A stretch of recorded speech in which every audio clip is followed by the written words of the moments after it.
നമസ്കാരം. കാർഷിക പഞ്ചാംഗപ്രകാരം മലയാള മാസമായ മേടത്തിലെ ആദ്യ ദിവസമാണ് നാം മേടവിഷു അല്ലെങ്കിൽ മഹാവിഷുവായി ആഘോഷിക്കുന്നത്.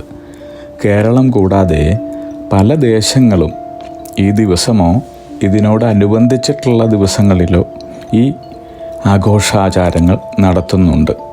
ഉദാഹരണത്തിന് ആസാമിലെ ബിഹു, പശ്ചിമ ബംഗാളിലെ പൊയില ബൈശാഖ്, ബീഹാറിലാണെങ്കിൽ ബൈഹാഗ്, പഞ്ചാബിൽ ബൈശാഖി, തമിഴ്നാട്ടിൽ പുത്താണ്ട്. ഇങ്ങനെയാണ് നമ്മുടെ വിഷു അവർ ആഘോഷിക്കുന്നത്. ഇനി വിഷു എന്ന വാക്ക് വിഷുവം എന്ന പദത്തിൽ നിന്നാണ് ഇത് ഉണ്ടായിട്ടുള്ളത്. ഇതുകൊണ്ട് അർത്ഥമാക്കുന്നത് തുല്യമായത് എന്നാണ്. അതായത് രാവും പകലും തുല്യമായ ദിവസത്തെ വിഷു എന്ന് വിളിച്ചു തുടങ്ങി. മഹാവിഷു അല്ലെങ്കിൽ വിഷു എന്നറിയപ്പെടുന്ന നമ്മുടെ ഈ ആഘോഷത്തിന് പിന്നിൽ ഒട്ടേറെ ഐതിഹ്യങ്ങൾ നിലവിലുണ്ട്. അതിൽ ഒരു പുരാണ കഥ കേട്ടോളൂ. ഒരിക്കൽ 3 ലോകങ്ങളും നരകാസുരൻ്റെ ഉപദ്രവത്താൽ വലഞ്ഞു. എല്ലാവർക്കും ബുദ്ധിമുട്ട്. തുടർന്ന് ശ്രീകൃഷ്ണനും പത്നി സത്യഭാമയും ഗരുഡാരൂഢരായി നരകാസുരനുമായി യുദ്ധത്തിനെത്തി. യുദ്ധത്തിൽ മുരൻ, താമ്രൻ, അന്തരീക്ഷൻ, ശ്രവണൻ, വസുവിഭാസു, നപസ്വാൻ, അരുണൻ തുടങ്ങിയ അസുരന്മാരെയെല്ലാം വധിച്ച് ഒടുവിൽ നരകാസുരനെയും നിഗ്രഹിച്ചു. മഹാവിഷ്ണുവിൻ്റെ അവതാരമായ ഭഗവാൻ ശ്രീകൃഷ്ണൻ നരകാസുരവധം നടത്തിയ ദിനമാണ് വിഷുവായി കൊണ്ടാടുന്നതെന്നാണ് ഒരു ഐതിഹ്യം. അതുപോലെ വിഷു, വിഷുഫലം ഇവ രണ്ടും തന്നെ കേരളീയർക്ക് ഒട്ടും ഒഴിച്ചുകൂടാൻ സാധിക്കാത്ത കാര്യങ്ങളാണ്. വിഷുവിൻ്റെ പ്രാധാന്യം നോക്കാം. വിഷുവിനോടനുബന്ധിച്ച് ആചാരപരമായി ഏറ്റവും പ്രാധാന്യം കൽപ്പിക്കുന്നത് വിഷുക്കണിക്കാണ്. സൂര്യൻ മേടം രാശിയിലേക്ക് സംക്രമണം നടത്തുന്ന സൂര്യോദയത്തിലാണ് വിഷുക്കണി ദർശിക്കേണ്ടത്. ശുഭമുഹൂർത്തത്തിൽ വിഷുക്കണി ദർശിച്ചാൽ അടുത്ത വിഷു വരെ സർവൈശ്വര്യങ്ങളും സമൃദ്ധിയും അനുഭവിക്കാൻ സാധിക്കുമെന്നാണ് വിശ്വാസം. വിഷുമുഹൂർത്തത്തിൽ തന്നെ വിഷു കൈനീട്ടം സ്വീകരിക്കുന്നത് സമ്പത്ത് സമൃദ്ധി പ്രദാനം ചെയ്യുന്നതായി വിശ്വസിക്കുന്നു. എല്ലാ സമസ്ത ഐശ്വര്യങ്ങളും സമ്പത്തും ജീവിതത്തിൽ ചൊരിയുവാൻ വിഷു ആചരിക്കുന്നു. സൂര്യൻ ഒരു രാശി മാറി അടുത്ത രാശിയിലേക്ക് സഞ്ചരിക്കുന്നതിനെ സംക്രാന്തി എന്ന് പറയുന്നു. സംക്രാന്തികളിൽ ഏറ്റവും പ്രധാനമായവ മഹാവിഷുവം, അതായത് മേഷാദി എന്നാണ് പറയുന്നത്. കേരളത്തിൽ പ്രധാനമായും 2 വിഷുവാണ് വരുന്നത്. മേടത്തിൽ വരുന്ന മേടവിഷുവും തുലാമാസത്തിൽ വരുന്ന തുലാവിഷുവും. സൂര്യൻ മേടം രാശിയിൽ പ്രവേശിക്കുന്ന ദിവസം ഭൂമധ്യരേഖാ പ്രദേശത്ത് സൂര്യപ്രകാശം 180 ഡിഗ്രിയിൽ നേരെയാണ് പതിക്കുന്നത്. ഈ ദിവസം രാത്രിയുടെയും പകലിൻ്റെയും സമയദൈർഘ്യം ഒന്നായിരിക്കും, തുല്യമായിരിക്കും. അങ്ങനെ ഋഷിവര്യന്മാരും നമ്മുടെ പൂർവികരും യാതൊരു വിധത്തിലുള്ള സാങ്കേതിക ഉപകരണങ്ങളും ഇല്ലാതിരുന്ന കാലത്ത് സൂര്യൻ്റെ സംക്രാന്തിയും ഭൂമിയുടെ അച്ചുതണ്ടിൻ്റെ പ്രത്യേകതകളും കാലാവസ്ഥാ വ്യതിയാനങ്ങൾ, മഴ തുടങ്ങിയവ വിശദമായി മനസ്സിലാക്കിയുള്ള അടുത്ത 1 വർഷക്കാലത്തെ പ്രവചനങ്ങൾ നടത്തിയിരുന്നു എന്നത് നമുക്ക് തികച്ചും അഭിമാനജനകമായ കാര്യമാണ്. യഥാർത്ഥത്തിൽ വിഷുവങ്ങളിൽ പ്രധാനമായ മഹാവിഷുവം അല്ലെങ്കിൽ വിഷു ഇപ്പോൾ 24 ദിവസങ്ങളോളം പിന്നിലാണെന്നാണ് വിദഗ്ധർ പറയുന്നത്. ഭൂമിയുടെ അച്ചുതണ്ടിൻ്റെ വൃത്താകൃതിയിൽ ചലിക്കുന്ന പ്രതിഭാസത്തിൻ്റെ വ്യത്യാസമാണ് ഇതിന് പിന്നിൽ. മുൻപ് മഹാവിഷുവം മേടമാസത്തിൽ കൃത്യമായി വന്നിരുന്നു. ഈ ഭൂമിയുടെ അച്ചുതണ്ടിൻ്റെ ഈ വ്യത്യാസം കാരണം മഹാവിഷുവം ഇപ്പോൾ മീനരാശിയിലാണ് വരുന്നത്. പക്ഷേ നാം വിഷു ആചരിക്കുന്നത് മേടമാസത്തിൽ തന്നെ തുടരുന്നു. ഇതേപോലെ തുലാമാസത്തിലെ വിഷു ഇപ്പോൾ കന്നിരാശിയിലാണ് വരുന്നതെന്നാണ് വിദഗ്ധ മതം. ഇനി ജ്യോതിഷപരമായി ചിന്തിക്കുകയാണെങ്കിൽ വിഷുവിന് ചെയ്യുന്ന കാര്യങ്ങളുടെ ഫലങ്ങൾ അടുത്ത വിഷു വരെയുള്ള 1 വർഷം അനുഭവിക്കാൻ സാധിക്കുമെന്നാണ് പറയുന്നത്. അതിനാൽ വിഷു ദിവസം ശുഭകരമായ കാര്യങ്ങൾ ചെയ്യുവാനോ തുടക്കം കുറിക്കുവാനോ ആളുകൾ ശ്രമിക്കുന്നു. പണ്ട് മുതലേ തന്നെ കേരളത്തിൽ വിഷുഫലം പറയുന്ന പതിവുണ്ടായിരുന്നു. അടുത്ത ഒരു വർഷത്തെ ഗ്രഹങ്ങളുടെ സ്ഥാനങ്ങൾ ഗണിച്ച് അതിനെ അടിസ്ഥാനമാക്കിയാണ് വിഷുവിന് ഫലം പറയുന്നത്. സൂര്യൻ്റെ മേടസംക്രമണം കണക്കാക്കി വിവിധ തരത്തിലുള്ള ഗണന ചിന്തകളിലൂടെയാണ് ജ്യോതിഷികൾ വിഷുഫലം പ്രവചിക്കുന്നത്. ഇങ്ങനെ പ്രവചിക്കുന്ന വിഷുഫലത്തിന് ഓരോ കേരളീയൻ്റെയും ജീവിതത്തിൽ ഉള്ള പ്രാധാന്യം പറഞ്ഞറിയിക്കാൻ സാധിക്കുന്നതല്ല. അടുത്ത ഒരു വർഷക്കാലത്തെ ജീവിത പ്രതീക്ഷകളും മോഹങ്ങളും ചിന്തകളും, അതായത് വിദ്യാഭ്യാസം, വിവാഹം, സന്താനങ്ങൾ, ഗൃഹനിർമ്മാണം, ജോലി, ബിസിനസ്, മറ്റു കാര്യങ്ങൾ, അങ്ങനെ ജീവിതത്തിൻ്റെ എല്ലാ മേഖലകളിലുമുള്ള കാര്യങ്ങളെല്ലാം ഈ വിഷുഫലത്തെ അടിസ്ഥാനമായാണ് ഒരു ശരാശരി കേരളീയൻ ചിട്ടപ്പെടുത്തുന്നതും ശുഭാപ്തി വിശ്വാസം നേടുന്നതും. വിഷുഫലമാണ് അടുത്ത ഒരു വർഷം നിങ്ങളെ ജീവിത വിജയം നേടുവാൻ, നേട്ടങ്ങൾ കരസ്ഥമാക്കുവാനുമായി നയിക്കുന്നത്. അതുകൊണ്ട് തന്നെ വിഷുഫലത്തിന് വളരെ വലിയ സ്വാധീനമാണ് ഉള്ളതെന്ന് പറയാം. ഇനി നിങ്ങളുടെ വിഷുഫലം എങ്ങനെയാണ് ജീവിതത്തിൽ പ്രതിഫലിക്കുന്നതെന്ന് നോക്കാം. പഴമക്കാർ പറയും, നല്ല മഴക്കാറുണ്ട്, ഇന്ന് മഴ പെയ്യും. കുറച്ച് കഴിഞ്ഞാകട്ടെ കാറ്റ് വരികയായി, മഴയൊട്ട് പെയ്യുന്നുമില്ല. അപ്പോൾ അവർ പറയും, കാറ്റ് വന്നു, മഴയെ കൊണ്ടുപോയി. അതായത് എവിടെ നിന്നോ ഇങ്ങോട്ട് മഴ കൊണ്ടുവന്നത് കാറ്റാണ്, ആ കാറ്റ് തന്നെ മഴ എങ്ങോട്ടോ കൊണ്ടുപോയി എന്ന്.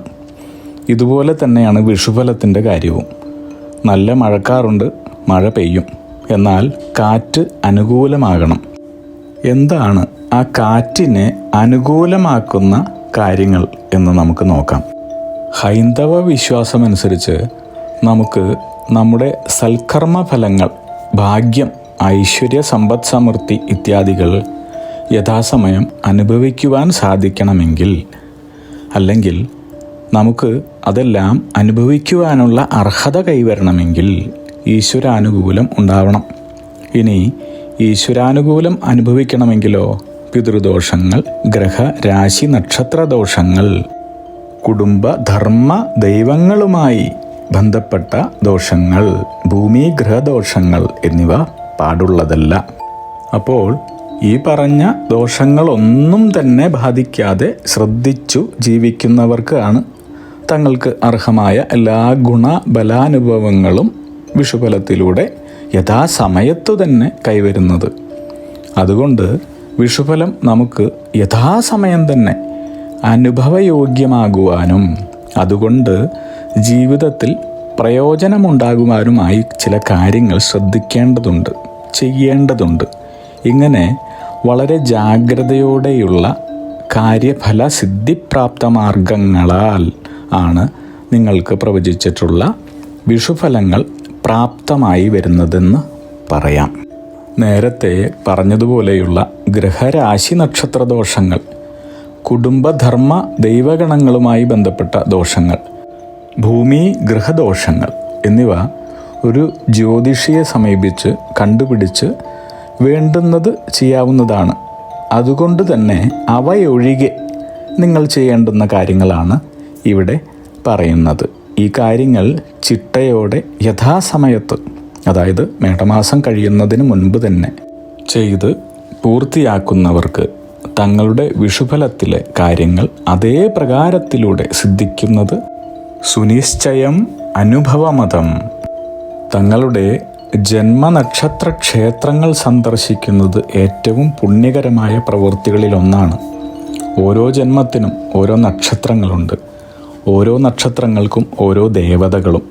ആ ദേവതകളെ മനസ്സിലാക്കി അതാത് നക്ഷത്രങ്ങൾക്കുള്ള ക്ഷേത്രങ്ങളിൽ പോയി പ്രാർത്ഥിച്ചാൽ ജീവിത വിജയവും ഐശ്വര്യവും നിശ്ചയമാണ്.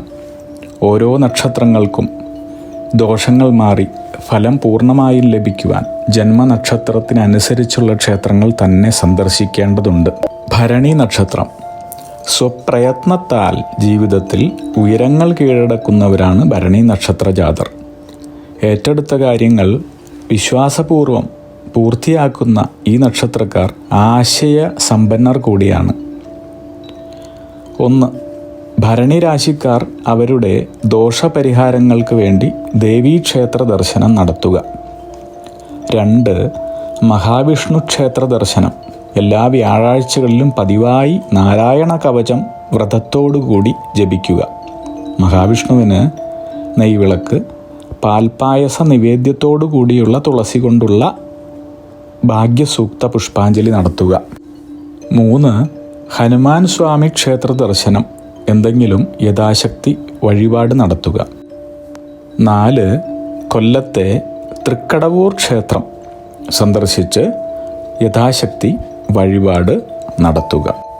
ഇവിടെ നിർദ്ദേശിച്ചതെല്ലാം ചെയ്യുക വഴി എല്ലാ ദോഷഫലങ്ങളെയും ഇല്ലാതാക്കി ഈ വർഷത്തെ വിഷുഫലങ്ങളെല്ലാം തന്നെ നേടുവാൻ നിങ്ങളെ സഹായിക്കുന്നു.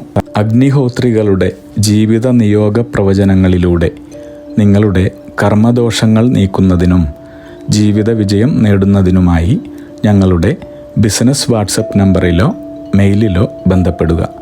പരീക്ഷ, ഇൻ്റർവ്യൂ, ഇഷ്ടജീവിത പങ്കാളി, വിവാഹം, സന്താനഭാഗ്യം, രോഗദുരിതങ്ങളിൽ നിന്നുള്ള മോചനം, ഉദ്യോഗസ്ഥാന ലബ്ധി, ഭൂമി സ്വീകരണം, ഗൃഹനിർമ്മാണം, ഇഷ്ടജനലബ്ധി, ദാമ്പത്യ സൗഖ്യം, ജോലി, ബിസിനസ്, മറ്റു കർമ്മരംഗങ്ങളിലെ അഭിവൃദ്ധി, ആയുരാരോഗ്യ സൗഖ്യം, സർവസമസ്ത സമ്പദ് സമൃദ്ധി തുടങ്ങി എല്ലാ ജീവിത വിജയങ്ങൾക്കും കൂടാതെ സമ്പൂർണ്ണ ദോഷപരിഹാരങ്ങൾക്കും ഇഷ്ടകാര്യ വിജയങ്ങൾക്കും സർവ്വ ഐശ്വര്യങ്ങൾക്കുമായി വിവിധ രത്നക്കല്ലുകൾ ധരിക്കുന്നതിനുള്ള ഉപദേശങ്ങൾക്കായും പ്രശ്നപരിഹാരങ്ങൾക്കുമായി നിങ്ങൾക്ക് അഗ്നിഹോത്രി ജീവിത നിയോഗ ആചാര്യന്മാരുടെ ഉപദേശം സ്വീകരിക്കാവുന്നതാണ്.